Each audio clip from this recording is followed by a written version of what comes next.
Tere! Mina olen Nele ja te vaatate saadet Pealkirja taga, kus võtame kokku lõppeval nädalal kõige enam kõmu tekitanud uudised. Eesti Justiits- ja Digiministeerium saatis kooskõlastusringile Eesti ja Rootsi vangla rendileppe eelnõu. Lepingu järgi annab Eesti Tartu vangla ruumide rendile Rootsile. Rootsi huvi on vähendada ülekoormust oma vanglates. Eesti otsib Tartu vanglale otstarvet ja riigieelarvesse raha. Õhtulehe lugejateni tõi selle loo Kristjan Väli, kes on ka minu tänane esimene saatekülaline. Tervist! Tere! No, ma saan aru, et see, kuidas tutvustati Rootsile seda lepingut ja see, kuidas tutvustati Eestile seda lepingut, on kaks täiesti ise asja. Et kui Eestis üritati nende kurjategijate sellist kuritegude raskusastet tunduvalt vähendada, siis tegelikult on meil oodata siia täisealised mehed, näiteks mõrvarid, seksuaal- ja majanduskurjategijad. Kõlab hirmutavalt. Jah, kindlasti see ongi niimoodi, et tegelikult ju sinnamaani läkski üsna hästi selle vanglarendi avalik diskussioon, mis eelmise aasta suve lõpus sügisel algas, kus siis jutt oli sellest, et vaatame, mõtleme, räägime läbi ja veel see kevad oli ka see, et nagu vaatame, räägime läbi, mõtleme ja siis tuli see teade, et nüüd on see nagu see eelleping või see on tehtud, on ju, et nüüd nagu vaatame seda ja see jah, kuidas nagu Rootsi ütles kohe välja, et saadame siis päris nagu hirmsad inimesed siia, siis Eesti poolt siis oli nagu see jutt jah, kommunikeeritud niimoodi, et raskete kuritegude toimepanijad, mis ei ole vale, aga lihtsalt ma arvan ka, et see ei ole võib-olla see koht, kus sellist poliitilist demagoogiat kasutada, et pigem nagu tuleks väga nagu otseselt rääkida, et näed, selline on see seis, et sellised on need inimesed, need on päris hirmsad inimesed, et nagu kas me tahame neid, mis me teeme, ja aga nüüd see diskussioon algas, et tegelikult ju ei ole liiga hilja, vaid ongi tegelikult õige aeg, aga lihtsalt võib-olla minu arust varem oleks pidanud juba natukene jõulisemalt rõhutama seda, et jah, et need inimesed, kes siia tuleks potentsiaalselt, et need on selles mõttes jah, pikaajalised vangid, aga nad on ikkagi nagu väga nagu koledaid asju korda saatnud, et nad ei ole piltlikult öeldes kommivargad. Nii et selles mõttes on arusaadav, et kohalikes tekitab see hirmu? Jaa, see on nagu väga arusaadav, et see on ju selles mõttes ikkagi 600 inimest, see on väga suur hulk, et see ei ole mingisugune mõnikümmend ja vaid see on ikkagi suur hulk pikkadeks aastateks, nagu ma aru saan, siis tuleb ikkagi nagu seda hirmu maandada ja hirmu maandamine on ju tihtilugu see, et tuleb lihtsalt rääkida nii nagu asi on ja siis ka hirmus saab lahti, kui sul on see teadmine, et need võimalikult madalale viidud siis on mingisugused riskid. Aga kas sa usud, et seda hirmu on tegelikult võimalik maandada selles suhtes, et see riskifaktor, et keegi sealt põgenema pääseb, see on ju alati olemas, see on igas vanglas alati olemas? Ja ikka, aga ma arvan ka, et see riskifaktor, et mul on üsna suur usk ikkagi meie selles mõttes justiitssüsteemi, õiguskaitsesse, kõigesse, et kõik nagu sellised, mis puudutab siis turvalisust, ma arvan, et see on ikkagi nagu kaetud ja kunagi ei saa 100% seda nagu katta, aga tuleb ka nagu meeles pidada seda, et Tartu vangla on väga moodne, see, mis ta on mingi 25 aastat vana, et ta on moodne ja ta ei ole nagu mingisugune nõukaaja pärandist laagertüüpi vangla, kus kõik on umbes kambakesi koos, niimoodi, et sa ei saagi aru, et umbes mis osakond kus lõppeb ja kõik on nagu selline, kuidas ma ütlen, siuke hirmus kompott, vaid see on ikkagi kambertüüpi vangla, kus on siis pidev jälgimine, kaamerad, moodne, et ma selles osas mul on nagu usk on, et aga mis on sinu selline kogemus seesuguste lugude kajastamisel, mis järgmine samm saab olema, kas kohalikud astuvad välja ja avaldavad meelt selle vastu või pigem jääb see samm vahele? Väga raske öelda tegelikult. Sellel puhul on väga raske öelda. Üldiselt on ikkagi niimoodi, et mingisugune protest tuleb, on ju, et kirjad linnale, riigile, mingisugused päringud, ikkagi inimeste arvamuskirjad, mingisugused sellised asjad nagu tulevad ja ikkagi mis on ühes ühiskonnas täiesti normaalne nähtus, igaüks peabki ju võitlema enda turvalisuse eest ja enda heaolu eest. Aga eks see muidugi jälle seotud sellega, et kui nagu suur usk inimestel endil, nagu tartlastel näiteks just on, ise nagu politseisse ja sellesse, et kuidas siis nagu vangla massu ajab. Ja ma usun, neil on üsna suur selles mõttes, ma mingisugust väga nagu mastaapset nagu meeleavaldust või midagi nagu ei arva, et tuleks. Et pigem mis need ju eelmisel sügisel ajakirjandus ikka küsis ka inimeste käest nagu rohkem, et näed, siuke idee on, ja siis oli see läbiv jutt oli ikkagi see, et noh, et kui riik raha saab ja kui nad ikkagi nagu koju lähevad, et see on nagu hästi tähtis nende jaoks. No riik raha saab ja oluline on siinkohal ära mainida, aga kindlasti see nüanss, mis on inimesi kindlasti huvitab, et Eesti maksumaksjad need vangid ei koorma. On ju? Ja no selles mõttes ongi, et meil ei ole ju muud nagu head, suurepärast varianti sellega, et me olemegi lihtsalt selles mõttes, seal tulebki teha mingisugune otsus, et meil ei ole väga head otsust, muidu oleks see tehtud, et noh, mis need olid, et nagu maha müüa või siis kellegile välja rentida, kes seda osta tahab, on ju. Ehk siis räägime praegu sellest kasutuna seisvast vangla osast, eks? Et ikkagi, et selles mõttes on sellega nagu plussid ja miinused, et sellist valikut ei ole, kus on plussid, sest muidu ka ju poliitikud teeksid seda otsust, on ju. Et me olemegi siis sellises keerulises seisus, kus tuleb teha mingisugune otsus, aga jällegi üldsegi selle nagu nii-öelda see otsuse tegemine, see ei ole, seal ei saagi olla mingisugust head, mina leian mingisugust poliitilist nii-öelda tulemust, et isegi kui see rendisüsteem kõik töötab ja me saame see raha ja kõik on nagu, ei juhtu midagi, siis ega keegi ei hakka niivõrd kiitma, et näed midagi juhtunud, et küll on tore aine, sellepärast, et siis on lihtsalt see, et aga miks oleks pidanud üldse midagi juhtuma, et loomulikult ju. Sa juba poole sõnaga ühes enda vastuses mainisid, aga räägime ka selle üle, et pärast karistuse ärakandmist pole võimalust, et nad jääksid siia elama, et lepingu kohaselt nad lähevad ikkagi kodumaale tagasi, on nii? Jah, see oli siis, ma saan aru, et selline nagu punane joon ka alguses peale, et mis on nagu igati loomulik ka, et neile tehakse siis tõenäoliselt siis sissesõidukeeld ka nagu pärast vabanemist, et Eestisse. Ja siis see, et nad pärast vabanemist ei saa siis, et nad viiaks otse siis Rootsi, kus nad siis nagu välja saavad, mis on hästi nagu selline baas, minu arust selline nõudmine ka, et mis kindlasti peaks olema. No millal esimesi vange Eestisse oodata on Rootsist? Vot ei tea, et ma vaatasin ühte Rait Kuuse intervjuu, kus ta ütles, et nemad on kõige varem võimelised võtma järgmise aasta sügisest või siis nagu aasta teises poolest. Aga eks ma arvan, et võib-olla läheb kauem, sellepärast, et selle lepinguga see tekitab nii palju küsimusi ja nii palju sellist avalikku diskussiooni, et ma ei usu, et see nii libedalt läheb praegu, aga Nii et seda diskussiooni on aega pidada umbes aasta aega, enne kui asjad päriselt juhtuma hakkavad. Ja sina, ma saan aru, et hoiad sellel diskussioonil ka kätt pulsil ning tood need arengud ka Õhtulehe lugejateni. Jah, kindlasti. Minu jaoks on väga huvitav sellepärast ka, et seal on nagu natuke seda, et tegelikult see on nii uudne, nii suur nagu projekt, et me ei tea nagu, mis asjad seal võivad nagu välja tulla või mis nagu küsimused võivad tekkida, et väga huvitav jälgida. Kristjan, ma tänan sind selle kommentaari eest. Aitäh!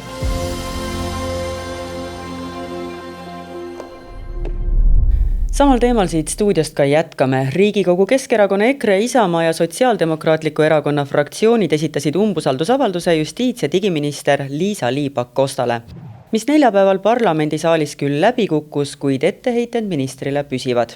Nimelt on opositsioon rahulolematu, et Pakosta vastutusalasse kuuluv Riigiprokuratuur ei ole alustanud kriminaalmenetlust Pihla kodu aktsiaseltsi suhtes ning lisaks heidetakse ministrile ette, et ta on vassinud seoses 600 Rootsi vangi Tartusse toomisega.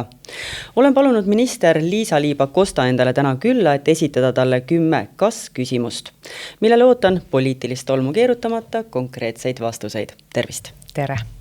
No, hakkame siis kohe peale. Kas raha kaalub üle inimeste turvatunde? Kindlasti mitte. Eesti turvalisus ei ole kunagi müügiks. kui vanglarendist rääkida, kogu lepingu eesmärk on ikkagi see, et meil oleks Eesti turvalisuses raha, Rootsi maksumaksja maksaks kinni meie turvalisuse eest vastutavad täiendavad töökohad, et meil on 2 väga hea NATO liitlas vahel turvalisust tõstev koostöö, et me aitame kogu piirkonnas turvalisust tagada, et meie vanglateenistujad oleksid olemas, et meie turvalisust tagav infrastruktuur oleks olemas ja et meie maksumaksjad ei maksaks tühja 12 miljonit eurot aastas, vaid et me saame selle rahaga täiendavalt siseturvalisusesse suunata. Kas te vähendasite teadlikult oma kommunikatsioonis Tartu vanglasse toodavate Rootsi kinnipeetavate kuritegude ohtlikkust, et see ei tee inimestele nii-öelda söödavamaks muuta? Ei, ma ei ole seda küll kunagi teinud, me oleme algusest peale rääkinud, et kui selle lepingu peale üldse minna, siis tuleb vaadata väga selgelt, et kes on välistatud, keda me siia mitte mingil juhul ei võta, kus on meie punased jooned. Seda olen ma rääkinud esimesest intervjuust saati, mis oli eelmise aasta augustis ja me ei võta Eestisse siis võrgustunud kurjategijaid, gängikurjategijaid, radikaliseerunud kurjategijaid, usufanaatikuid, terrorismis osalenuid, aga me võtame pika karistusajaga. Nüüd, kui te lahutate ühest teise, siis pikk karistusaeg on vajalik selleks, et mitte solgutada neid inimesi edasi tagasi, mis on täiendav turvarisk. Ja nüüd omakorda me vaatame iga kinnipeetava puhul, annab meie Kaitsepolitseiamet hinnangu, kas see inimene üldse sobib. Ühiskonna jaoks on kõige turvalisemad tõepoolest need, kes on sooritanud sellise kuriteo, mida nad on teinud üksi, mida nad on sageli kas teinud siis juhuslikult, igatahes nad on teinud seda üksi ja seda tüüpi kurjategijatel on väga vähe külastajaid. See on see turvalisuse profiil, mida just nimelt turvalisuse pärast me oleme nagu nimetanud.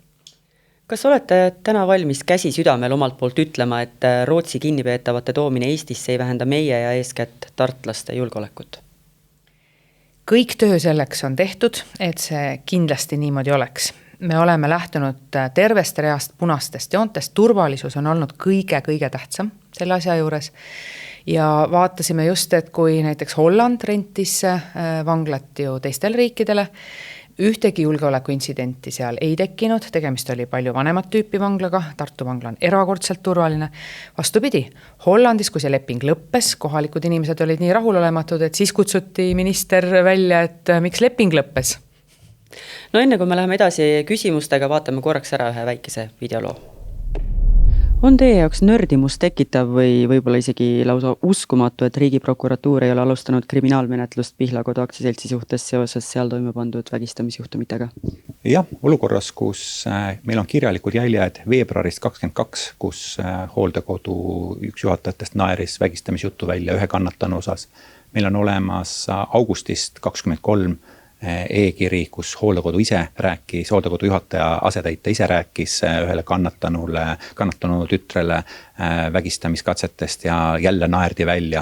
Siis selles olukorras, kus tekib mitu sellist punast rätikut, oleks iga normaalne inimene midagi ette võtnud.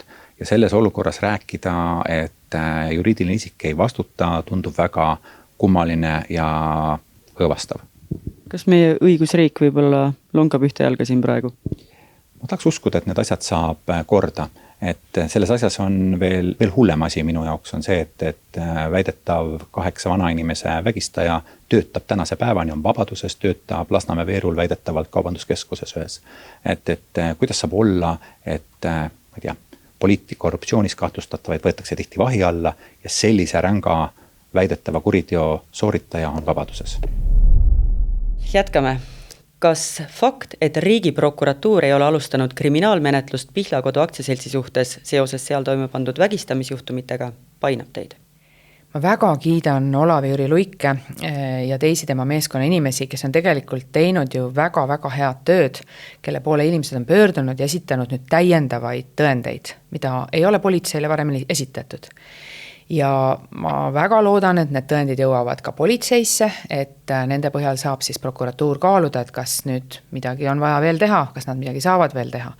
Et see, et on välja tulnud veel infot nüüd tagant järgi, see on väga hea, et see on välja tulnud ja prokuratuuriga ma tean, et on ka Olavi-Jüri Luigel kohtumine ees.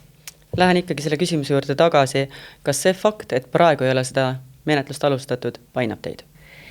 Praegu pärast seda, kui need andmed on kõik välja tulnud, veel täiendavad andmed, muidugi painab loomulikult.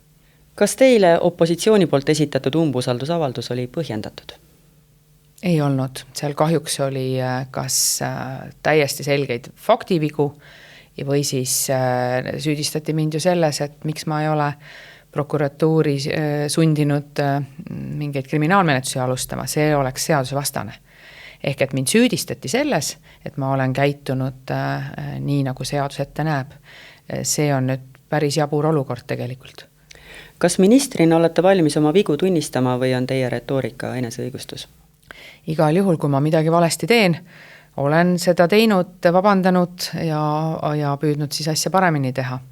Kas olete kahetsenud, et võtsite ministri ametikoha vastu? Ma teadsin, mis sellega kaasneb. Ma teadsin ka seda, et just eriti justiitsministri portfell on üks kõige raskemaid. Tegeleda tuleb ka inimkonna kõige mustema palgega, kõige õudsemate kuritegudega ja kõige sellega. Muuseas paljudes riikides, kus muidu valitsusliikmetel ei ole turvameest, just justiitsministril on. Nii et ma kõike seda teadsin. Kas Eesti kohtuveskid üleüldiselt jahvatavad õiglaselt ning piisava kiirusega? Kiirus on kahjuks alla läinud. Viimastel aastatel me näeme, et kohtumenetlused on oluliselt pikenenud ja me näeme ka seda, et edasikaebamisi on palju, mis tähendab seda, et need kohtuotsused ei ole alati ette ennustatavad. See on ka põhjus, miks ma olen alustanud kohtureformiga. Kas erakond Eesti 200 oleks Reformierakonna armuta elujõuline? Erakond Eesti 200 on Riigikogus ilma Reformierakonna armust sõltumata. Kas olete enda hinnangul viinud ellu lubaduse seista rahvale lähemal, kui seda tegi eelmine parlamendikoosseis ja valitsus? Ma arvan küll, et juba siis, kui ma olin Riigikogus Euroopa Liidu asjade komisjoni juht, näiteks käivitasin tõesti selle, et eelnõud peavad olema ligipääsetavad, seal peab olema lihtsas keeles kokkuvõte, alustasin esimest korda kogu Riigikogu ajaloos kaasamist, väga, väga positiivne ja ka ministrina olen pidanud hästi oluliseks seda, et tõesti iga kord, kui küsitakse, selgitan, olen väga palju käinud ka kohtadel mööda Eestit ringi, et see on minu jaoks väga tähtis tõesti ja nii, et ma loodan väga, et jah. Kas pikaajalise võrdõiguslikkuse ning võrdsete õiguste eest võitlejana olete valmis aktsepteerima ka teie seisukohtadest erinevaid poliitilisi ning elulisi vaateid? Absoluutselt. Ma pean seda väga-väga oluliseks, et erinevad seisukohad oleksid esil. Ma olen alati kiitnud, pidanud seda demokraatia üheks alustalaks ja alati selgitanud seda, et kui, siin oli Viktoria Ladõnskaja-Kubits kirjutas ühe arvamusloo, kuidas teda ei ole ajakirjanikuna näiteks tööle võetud, kuna ta kuulub erakonda. See on otsene diskrimineerimine, seadusega keelatud, kõik need inimesed, kes talle ka meediamajadest on niimoodi öelnud, on tegelikult rikkunud Eesti põhiseadust ja diskrimineerinud inimest tema poliitiliste vaadete tõttu. Seda ei tohi teha. Liisa Liibak-Kosta, ma tänan teid nende vastuste eest. Aga meie siit läheme edasi nüüd Tallinna tänavatele. Nimelt käesolev nädal algas muusikasõpradele tormiliselt, kui Tallinnas andis kontserdi aastakümneid muusika taevas säranud superstar Justin Timberlake. Sellest johtuvalt käisin Tallinna tänavatel inimestelt uurimas, kas erinevate suveürituste valik on Eestis piisavalt lai ning kas piletihinnad jäävad huvilistele ka taskukohaseks. Kas Eestis on piisavalt suvekontserte, mida iga muusikasõber või siis võib-olla isegi teatrihuviline saaks külastada? Jah, kindlasti. Oi, need on ju küll. See aasta vist on. No kui otsida, siis ma usun, et leiab. Ma arvan, et neid toimub ikka väga palju, et need on kindlasti piisavalt igale maitsele. Ma arvan, et neid on piisavalt ja võimalik, et isegi ka päris palju, sellepärast, et kui mõelda selle peale, kui palju näiteks kas või siin samas Tallinna Lauluväljakul neid, ütleme niimoodi, suuri kontserte on, kuhu siis väga kalleid pileteid müüakse, tulevad kokku maailma tippartistid, siis sellel aastal see valik on, ma arvan, et parim, kui ta üldse kunagi vist Eestis on olnud. No kas endal on plaanis see suvi midagi kuulama minna või olete juba käinud kuskil? Pühajärvele lähen juuni keskel. On see selline iga-aastane koht, kus käite? Jah. No kui palju te seal Pühajärvel tavaliselt raha kulutate, olge ausad? No 200 €. kas teil endal on ka plaanis midagi külastada? Folk Viljandis. Rohkem praegu hetkel vist ei olegi. On see selline iga-aastane koht, kus käite? Elan seal kohati. no minul on plaanis minna Võnke festivalile, mis siis toimub Hiiumaal sellel aastal. ja mul on mõned suvelavastusel välja valitud. Näiteks nagu teisipäeval mind huvitab Süütu. No ma ei ole midagi välja valinud, aga võib-olla mõne teatrietenduse küll otsiks. Mul on plaanis minna Palmsele vaatama lavastust Vihmanema sajand ja siis on Hiiumaal augustis on ka, on Hendrik Normani õue peal toimub ka üks asi ja no muid asju ka lähen vaatama. Aga piletihinnad on kuidas? Kipuvad soolaseks minema. No eks nad on krõbedamaks läinud, aga ma praegu isegi ei tea, palju folgi pilet on. No tegelikult on need piletihinnad ju viimasel ajal päris korralikult ju kasvanud, et kõik hinnad ju kasvavad, sealhulgas ka piletihinnad, et mõnikord kui vaadata neid, et mis mulle sealt nagu sellelt piletimüügi veebist otsa vaatab, siis see on kohati ikka päris hirmus, kui mõelda sellele, et mis oli mõned aastad tagasi, aga selline on elu, et tuleb arvestada sellega lihtsalt. Ja võib-olla äkki paremaid valikuid teha või selliseid teadlikumaid valikuid. Kui väga ikka tahta, muidugi saab ikkagi minna, aga lihtsalt tuleb mõelda, et kas see väärib seda hinda. Aga vaadates seda, kui palju on kas või etendusi või kontserte ja kui palju seal on rahvast, siis ma arvan, et hea planeerimise ja tahtmise juures on ikkagi väga paljudel võimalik nendel osaleda. Kas on mõni artist, keda te väga tahaksite, et me suudaksime Eestisse meelitada ja siis läheksite kindlasti kuulama? Kanye West. Siis ei loeks, kui kallis on pilet, oleksite olemas? Jah. Michael Nyman Band. Aga ma ei usu, et see võimalik on. Ma ise olen AC/DC'st väga huvitatud, nii et seda ootan väga, nii et ja kui ma oleks noorem olnud, siis ma oleks kindlasti tahtnud Smokey kontserdile minna, kui ma tänasel päeval ei viitsi minna enam. Et Eesti on selles suhtes tubli, et suudab meelitada küll siia neid suuri nimesid? Ja ma usun küll jah, et siin ju alles nüüd esmaspäeval oli, eks ju, seal Justin Timberlake ja eelmine nädal oli siin suur kontsert ja tuleb ju veel, eks ju, neid sel suvel, nii et ikkagi on neid, jah. No tundub, et suviseid üritusi on Eestis piisavalt, nii et tehke ka teie enda plaanid aegsasti ära. Mina aga tänan teid, et olite jälle meiega ning kohtume uuesti juba järgmisel reedel saates Pealkirja taga.